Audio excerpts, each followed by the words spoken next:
Sí, muchas gracias por su venia, señor presidente, presidente de aquí del Colegio de San Marcos. Para mí es un honor compartir con ustedes esta charla, estar con ustedes charlando un rato. Espero que la aprovechen, les sea de provecho. No vengo más que sin ninguna pretensión, más de que compartir el conocimiento, mucho o poco, que su servidor aquí, con gusto, lo vamos a compartir. Efectivamente, yo soy originario de aquí, de estas tierras. Nací en lejano año del 67. Yo estudié aquí nada más hasta la secundaria. Soy de la generación 80-83. Y ahí me mandaron mis padres a Chilpancingo, a la Prepa 1. Allá hice estudios de licenciatura, la maestría, etc. Actualmente tengo un modesto despacho y como docente de lo que ahora se llama Universidad Policial, que antes era Infocap, Instituto de Formación y Capacitación Policial, en diversas materias de juicios orales, de preservación del lugar de los hechos, criminalística, uso de la fuerza, derechos humanos, etc. Tuve la oportunidad también de ir a certificarme en la CETEC, en esto de los juicios orales. Tengo 6 certificaciones de 8. Creo que los que más certificaciones tenemos somos de aquí de Guerrero, el servidor con 6 y la maestra Trani con 5. Ya los demás de otros estados, 4, 3, 2, 1, etc.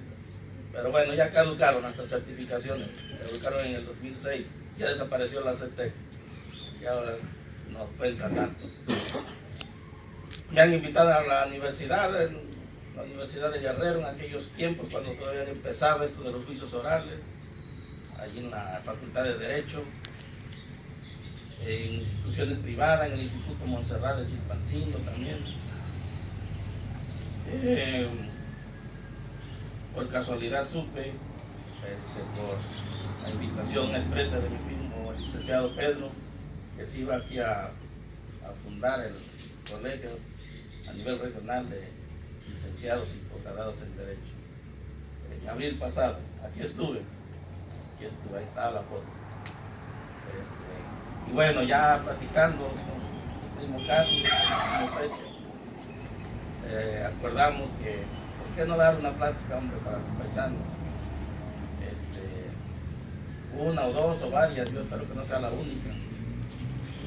La idea de este primer encuentro es hablar sobre las etapas del juicio oral de manera general, para los abogados que no han tenido ningún curso. Prácticamente es un curso básico.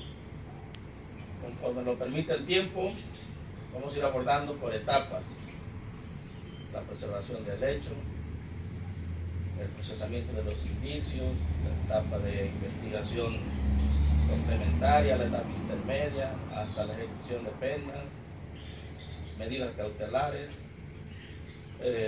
Lo digo porque yo conozco, tengo muchos amigos. La mayoría no nos va a cobrar. Si nos cobra, yo puedo influir para que nos cobre poco, no menos. Y me anotan, yo también coopero, no soy más que uno de ustedes. Gente certificada también, de Chilpancingo. Bueno, ya sin más preámbulo, si me hacen el favor.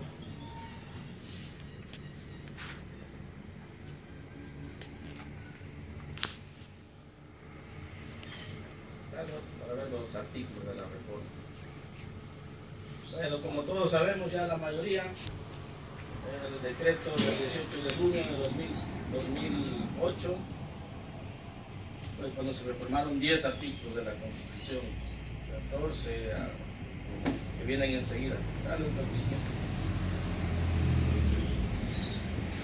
16, 17, 18, 19, 20, 21, 22, 73, 115 y 123. Sobre todo el 20, el 16, el 20, tiene que ver con los juicios orales. Se dice que ya el sistema anterior era caduco, estaba colapsado, ya no daba más. Ahí hubo la necesidad de implementar este nuevo sistema. Que nos presentaron casi como la panacea de todos los males. Pero yo les quiero decir que también se saturan. Se saturan. Si no nos cambiamos de chip. Tiene que haber un cambio cultural entre los abogados, entre todos los abogados. ¿Por qué? Porque la idea, en la teoría, la idea es que los juicios orales, el proceso oral, o la tercera etapa del juicio oral, la idea es de que el juicio oral es subsidiario, es decir, este sistema se presta para la mediación, para la conciliación, en la mayoría de los delitos. Solamente los delitos más graves serían al proceso oral, que son los menos, serían los menos. Si empezamos con una actitud, esa actitud litigiosa, belicosa, que nos caracteriza a los abogados, el sistema se va a colapsar en algún momento, porque el abogado tiene esa naturaleza de que todo lo traduce en un litigio y luego le dice al cliente: no te preocupes, vámonos a juicio, yo te voy a sacar libre. Y no debería de ser así. Cuando el juicio lo permita, hay que optar por la mediación, por la conciliación. El proceso, el juicio oral, es de carácter subsidiario, pasa a segundo término, según dice la teoría de los juicios orales. Se dice que países como Chile, por ejemplo, el 80% de los asuntos, de los litigios, se resuelven en mediación y solamente un 20% se va al juicio oral. En Japón dice que en los juzgados hay pastos, hay mucha hierba enfrente de la puerta porque nadie va a juicio. Todo se arregla en mediación, en conciliación. Bueno, los principios, los nuevos principios o los principios actuales de este juicio oral son 5. Si me hace el favor, el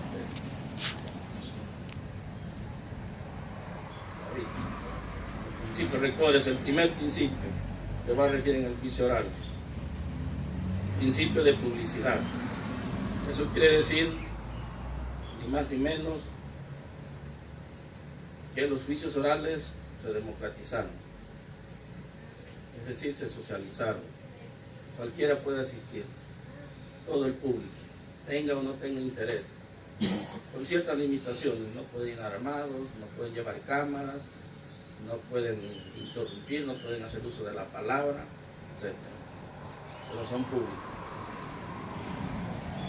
Solamente el principio de secrecía es para algunos casos, como violación o cuando estén inmiscuidos menores. De ahí en fuera, el principio es el de publicidad. Adelante, David. Contradicción. El principio de contradicción significa que el Ministerio Público perdió la fe pública. Si ustedes recuerdan el sistema anterior, el expediente de averiguación previa, el Ministerio Público tenía fe pública y tenía que, valga la redundancia, dar fe de todos los actos. Y se presentaba el arma con que se había cometido el delito, bueno, pues daba fe de que era un arma de tales características. Era un pedatario. Cuando se consignaba la averiguación previa, casi era una presentencia. Ya la etapa de instrucción en un juicio era mero trámite, tenía una seguridad de que iban a condenar. Entonces era todopoderoso el fiscal, el Ministerio Público, fiscal, ¿cómo se va a llamar? A nivel federal, la Procuraduría, Fiscalía. Aquí en Guerrero ya desde hace como 2 años ya se llama Fiscalía. Entonces el Ministerio Público era casi primo hermano de Dios, porque todas las diligencias a las cuales daba fe, las tenían como verdaderas, como válidas. Era poco lo que podía hacer el abogado dentro de la institución. muy poco. Como no sea anular cierta prueba o cierto peritaje. Entonces el principio de contradicción significa que para fundamentar una sentencia, todos los datos de pruebas de la carpeta de investigación, todo dato de prueba, todo medio de prueba, tiene que ir a juicio. Todo medio de prueba, el testigo, el perito, el policía, la propia víctima, el imputado, etc. Una carpeta de investigación lo máximo que sirve es para fundamentar un auto de vinculación al proceso. Ya no sirve para, no tiene esos alcances para llegar a fundamentar una sentencia. Es más, ya los jueces ni siquiera van a tener copia de la carpeta de investigación, solamente el abogado y el fiscal que le va a proporcionar copia. El abogado va a poder tener acceso a la carpeta de investigación, acceso libre, puede entrevistarse con su cliente, como lo veremos más adelante. Entonces el principio de contradicción significa que todo medio de prueba, elemento de prueba, tiene que pasar por un filtro, y ese filtro es el del interrogatorio y del contrainterrogatorio en el juicio oral, en la tercera etapa del juicio. De nada sirve, de nada le serviría a un perito, por ejemplo, que haya hecho un excelente peritaje en etapa de investigación, con método, con técnica, con fotografía, pero resulta que en la audiencia el abogado fue tan hábil que lo hizo contradecirse, o salieron a luz ciertas inconsistencias, se le olvidó el método, o se le olvidó el planteamiento del problema, alguna de las partes que debe de tener el peritaje. Si se equivoca, si se le olvidó por el motivo que sea, que todo lo que ahí diga va a quedar videograbado y de ahí se van a basar los jueces, pues tengan la seguridad de que le van a restar valor al testimonio del perito. De nada sirvió entonces el peritaje por escrito. De hecho no tiene esos alcances, como ya lo dije. Entonces todos van a pasar por ese filtro: testigos, policías, peritos, imputados y víctimas. Todos. El siguiente principio. Principio de inmediación. Eso quiere decir que ya está proscrita la figura del secretario de acuerdo. Ya no hay secretario de acuerdo. Inmediación, entre otras cosas, o más que nada, significa que el juez debe de estar presente en las audiencias, bajo pena de nulidad. Se tendría que volver a repetir la audiencia, se señalaría nueva hora y fecha. Entonces no puede delegar en nadie, a ninguno de sus funcionarios, el desahogo de una audiencia. Es necesario que esté presente bajo esa pena. El que sigue. Principio de concentración. Esto significa que se debe procurar de que en una sola audiencia concurran todos los que vayan a declarar. El mayor número de medios de elementos tiene que concentrarse en una sola audiencia, de preferencia. El sistema anterior, el sistema mixto, si bien nos recuerdan, le daban fecha ahorita para desahogar un testimonio, el testigo o los testigos, y de aquí a un mes te daban fecha para otra prueba, y luego otro mes otra prueba, y así sucesivamente. Aquí ya no. Aquí debe de ser una sola audiencia, de preferencia. Habrá excepciones, desde luego que sí, las hay. Para abonarle a esto hiciste una etapa de depuración, una etapa intermedia, que vamos a ver más adelante. El siguiente, David. Y principio de continuidad, que se conjuga, se complementa con el de concentración. Significa que una prueba debe de desahogarse una tras otra, las pruebas. Primero las de la lista del Ministerio Público, en el orden que se hayan puesto, número 1, el 2, el 3, de manera continua. Luego las del abogado defensor, etc. Todas. Sitio de continuidad. amén de otros principios, como el de presunción de inocencia, el principio de nulidad de la prueba por violación a derechos humanos, etc. La siguiente lámina. Bueno, según el artículo 20 constitucional, el objeto del proceso son los siguientes.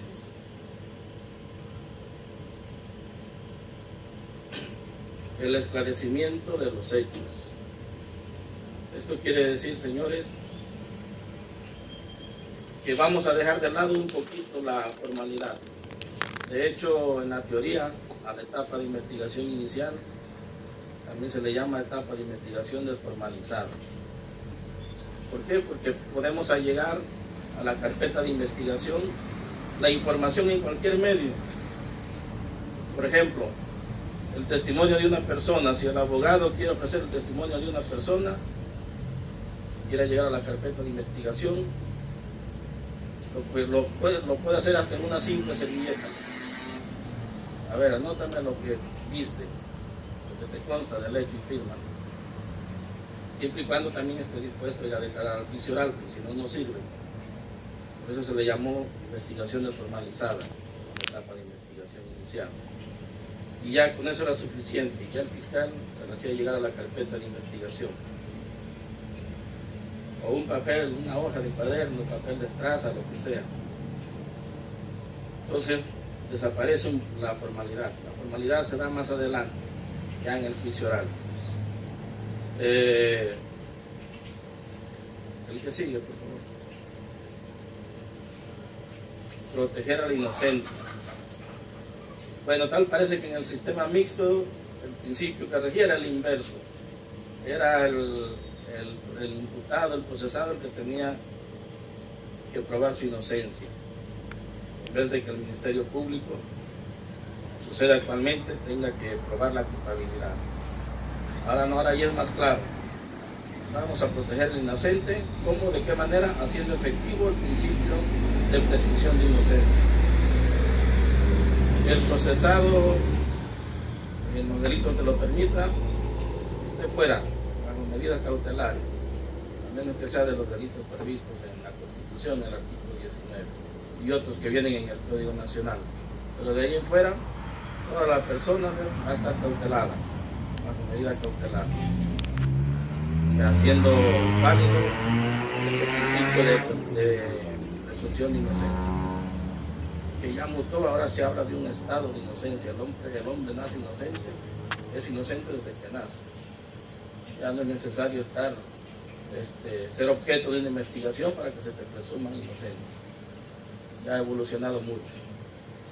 El siguiente, por favor. Procurar que el culpable no quede impune, es decir, le toca al fiscal reunir todos los datos de prueba, la carpeta de investigación, y después presentar su lista de medios de prueba en la etapa intermedia, lo que considere necesario para que el culpable pueda ser procesado, reciba la sanción correspondiente. Es decir, y desde luego la reparación del daño, que creo a final de cuentas es lo que más le interesa a la víctima. Poco gana la víctima con tener al procesado, al sentenciado en la cárcel, si no se le repara el daño. Hay veces que la víctima es doblemente victimizada cuando se cometen errores. Primero, no obtuvo la reparación del daño, no obtuvo sentencia favorable.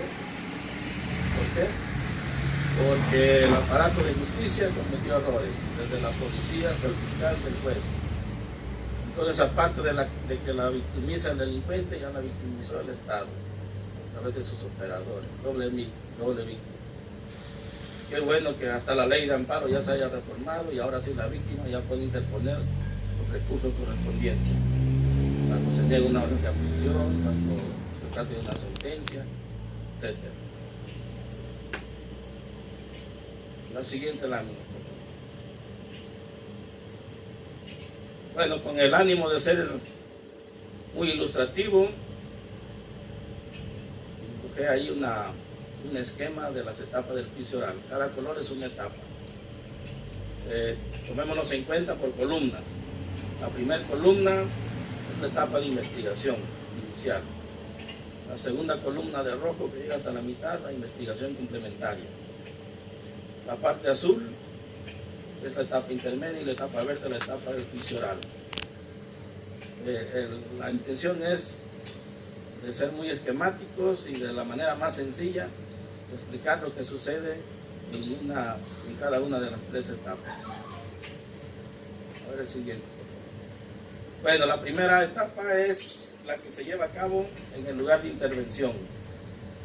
Digo lugar de intervención porque ahora los nuevos protocolos así le llaman. El protocolo de primer respondiente, el protocolo de policía con capacidades para procesar, le llaman lugar de intervención.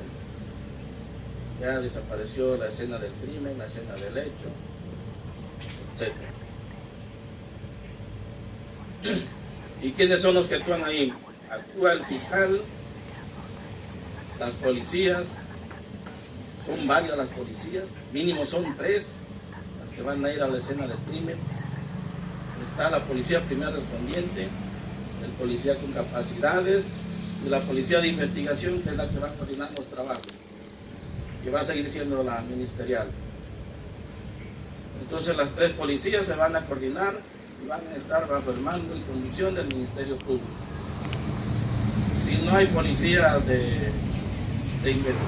con capacidades para procesar, pues pueden ir los peritos, independientemente de los peritos que van a hacer el trabajo del laboratorio, donde les van a llegar todos los indicios para su respectivo estudio. Entonces mínimo son 3 policías los que van a ir a la escena del crimen. El siguiente, por favor. Bueno, así se llama esta primera fase de la investigación. Investigación inicial, que como les dije hace rato es desformalizada. Desformalizada en muchos sentidos. La primera etapa del trabajo, la siguiente, por favor. Es el trabajo que le corresponde hacer a la policía con primer respondiente. El primer respondiente. ¿Y quiénes pueden ser el primer respondiente? Toda la policía que tenga funciones de seguridad pública. Lo dice textualmente el protocolo del primer respondiente. No puede ser respondiente tránsito, ni protección civil, ni los bomberos, solamente, ni la policía auxiliar, ni privada. Solamente dice el protocolo que aquella autoridad que tenga funciones de seguridad pública puede ser el primer respondiente. Y al primer respondiente le corresponden las labores de preservación. En una escena del crimen los trabajos se dividen en 2 etapas, 2 grandes fases. La preservación del lugar y el procesamiento de los indicios. El procesamiento de los indicios que vamos a ver enseguida. Pero bueno, ¿qué hace el primer respondiente? ¿Cuáles son las tareas que debe de hacer? Son 5 pasos en labores de preservación y otros 5 en labores de procesamiento de los indicios. Cuando el policía recibe el llamado, ya sea anónima o de manera personal, presencial, tiene que ir al lugar de los hechos a corroborar la noticia criminal, como bien le llama el maestro Camilo Constantino en su libro Noticias Orales, uno de sus libros, tantos libros que escribe. Entonces tiene que ir a confirmar la noticia criminal. Llegando a la escena del crimen, tiene que hacer la inspección del lugar e inmediatamente tomar el teléfono y mínimo tiene que hacer 2 llamadas.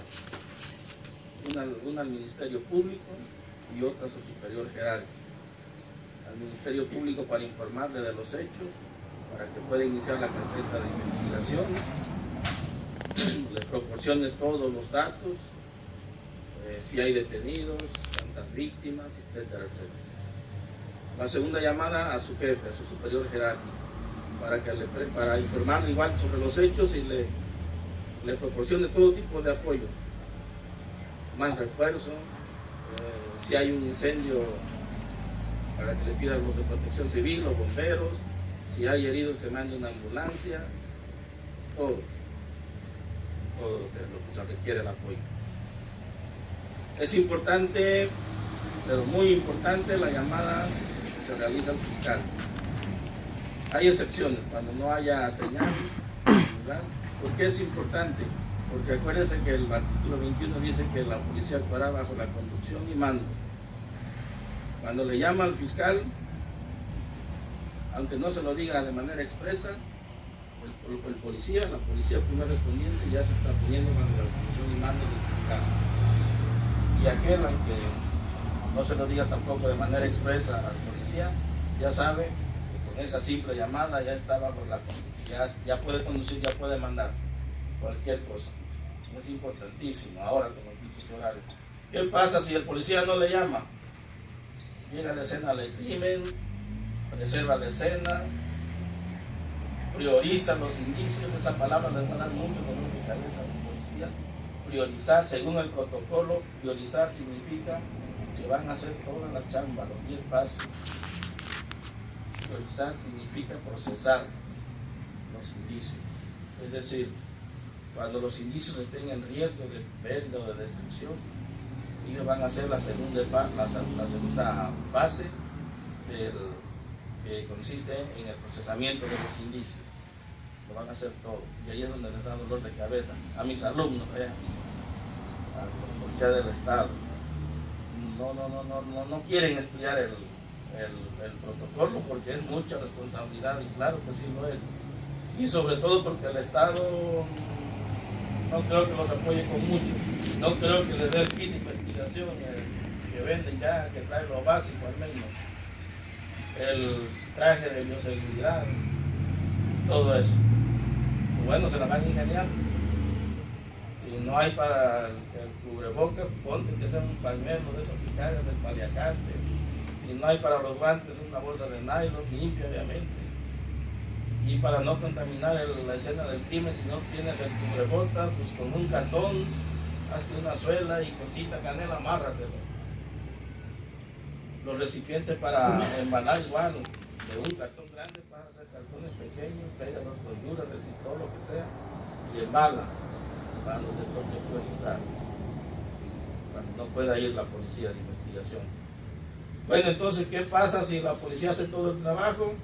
No le llamó al fiscal y ya llega al Ministerio Público y le dice: aquí están los que recolecté en la escena del crimen. Y le va a decir el fiscal: ¿y por qué no me llamaste? ¿Podrá la policía hacer eso sin una previa llamada? La mayoría dice que no, porque si no le llamó, es porque no se puso bajo la conducción y mando del Ministerio Público. Yo también soy de esa opinión. Es necesario, por cuestiones de seguridad jurídica, es necesario. Salvo las excepciones, cuando no hay señal.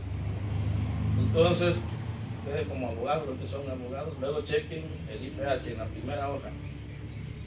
En la primera hoja, en el número 1 romano, ahí vienen los datos: a qué hora recibieron la llamada, a qué hora se trasladaron, qué tipo de apoyo proporcionaron, etcétera, etcétera. El IPH, créanlo, es muy complejo, está hecho por abogados para abogados, no es para policía, es muy complejo. Anda circulando ya una nueva versión de 4 páginas, el IPH actual es de 8, más los anexos, que el acta o el formato de entrevista al testigo, que el formato de uso de la fuerza, que el formato de cadena de custodia, que el formato de lectura de derechos a la víctima, que el formato de lectura de derechos al detenido, que el inventario. Son muchísimos, eso no me gusta al policía, no me gusta a mis alumnos. Son raros los que tienen interés, los que tienen responsabilidad, que son jefes de grupo, comandantes, no les queda otra. Y cuando van policías del municipio es un poquito más complicado todavía. Hay señores ya 60, 70 años, que hasta se enferman, van de la costa y el cambio de clima no se enferma, y ya no terminaron el curso. Ya hemos regresado varios en esta generación, ya señores grandes. Bueno, el número 2 de los 5 pasos que van a el primer respondiente: auxiliar a las personas lesionadas, a todos, incluyendo al propio detenido, responsable a la víctima, terceras personas, etc. El paso número 3: como dice paso número 3, no, acá no se ve ya.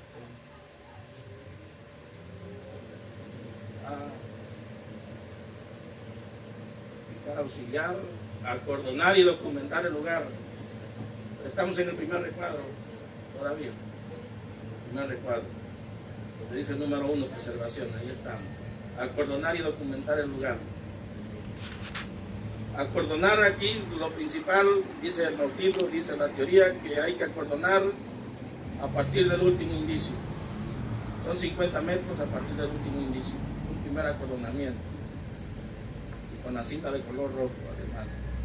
Un segundo acordonamiento después de esa cinta roja de 6 a 10 metros, con la cinta amarilla, color amarillo.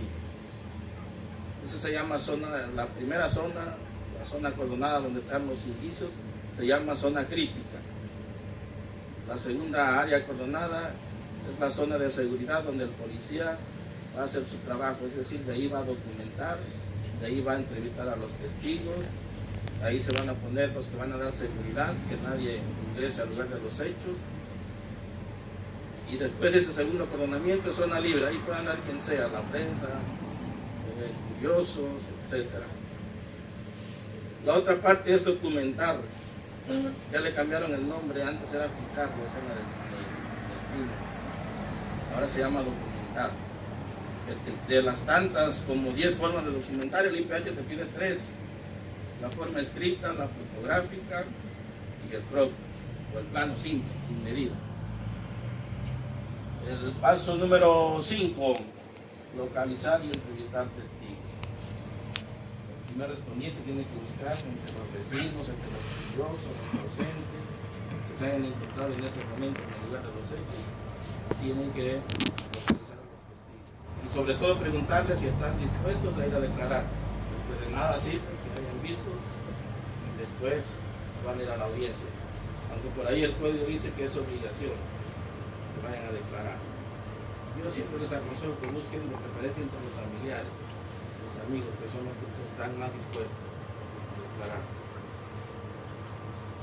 Bueno, ya que hacen todo eso, tienen que esperar a que llegue la policía con capacidades para procesar, o los peritos en su caso, de la Procuraduría, y nos seguimos a la segunda fase de las actividades que se realizan en la escena del crimen, ahora llamado lugar de intervención.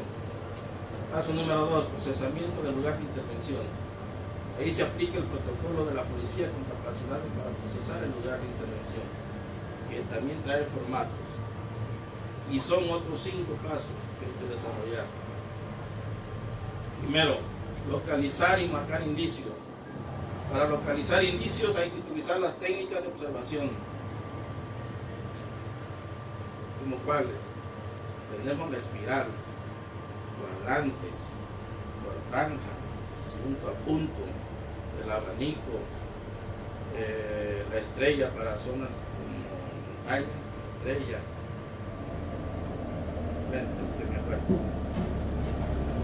Son técnicas de observación. Y marcar indicios, es decir, hay que ponerles el número con el marcador, con el color amarillo que traen aquí de investigación.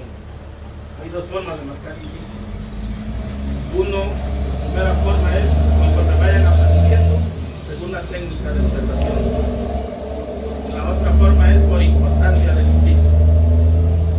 Obviamente el indicio número 1 siempre es el más importante, siempre es, en el caso de un homicidio, es el cuerpo, claro. Y ahí si hay sangre o casquillos, por importancia será el número 2, etc. Esa es la forma. Luego el segundo paso de los otros 5, documentar y ubicar indicios. En la primera etapa de preservación se documenta el lugar de la escena del crimen en general. Ya en la segunda etapa sí, tienen que pasar adentro a documentar cada uno de los indicios, a fijar cada uno de los indicios. Obviamente utilizan su cámara, hay que utilizar un testigo métrico, una regla, la brújula y el marcador, un marcador amarillo que nada más trae una flechita porque se le llama norte, siempre va a apuntar hacia el norte.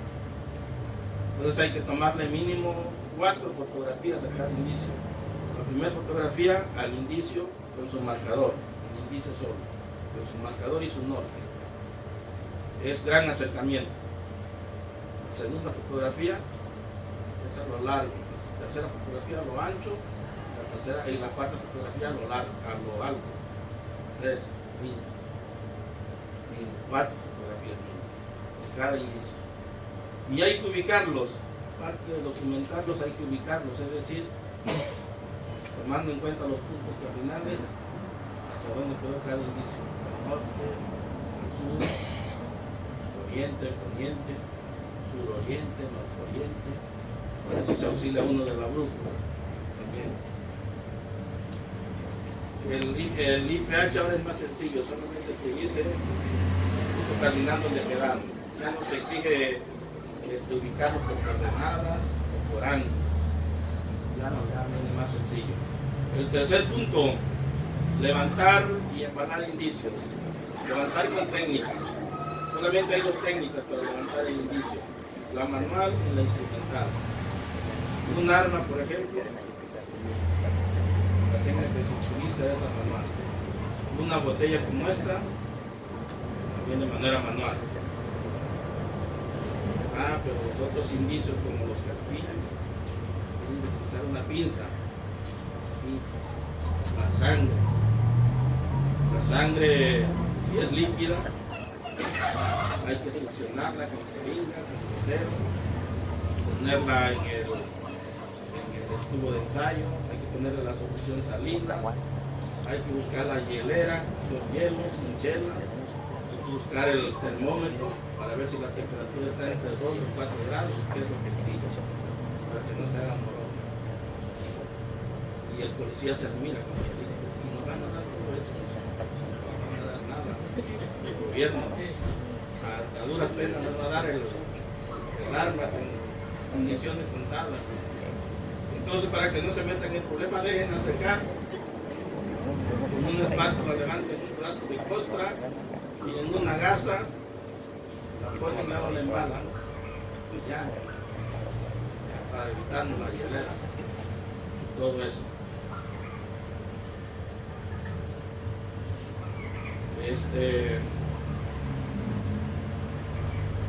Levantar y embalar indicios. Bueno, embalar significa sujetar y movilizar. Todo el indicio, de acuerdo a su naturaleza, se va a embalar en un recipiente. Podemos utilizar desde cartones, bolsas de Ziploc, que ya no son recomendables. Los recomendables son bolsas de papel, pueden ser sobrebolsas de los amarillos que venden en la papelería, o bolsas, yo les digo bolsas churreras, que son de palomitas, que parecen de papel de estraza. En eso es lo que más se utiliza. Hay que utilizar cuerdas o cintos, inmovilizar, en el caso de las armas, etc. Etiquetar indicios, que es el cuarto paso. Hay que ponerles una etiqueta a cada uno de los indicios, con los requisitos que vienen en el protocolo de policía con capacidad. Le pide el folio, le pide el número de indicio, le pide la descripción del indicio y la hora y fecha de levantamiento del indicio. Son 4 requisitos que vienen ahí. Al último, hay que iniciar la cadena de custodia. ¿Para qué sirve la cadena de custodia? La custodia sirve para preservar la integridad de cada uno de los indicios. Por cada mano que va pasando el indicio, se llena un eslabón de la cadena de custodia. Ahí viene formado, al final vienen los eslabones.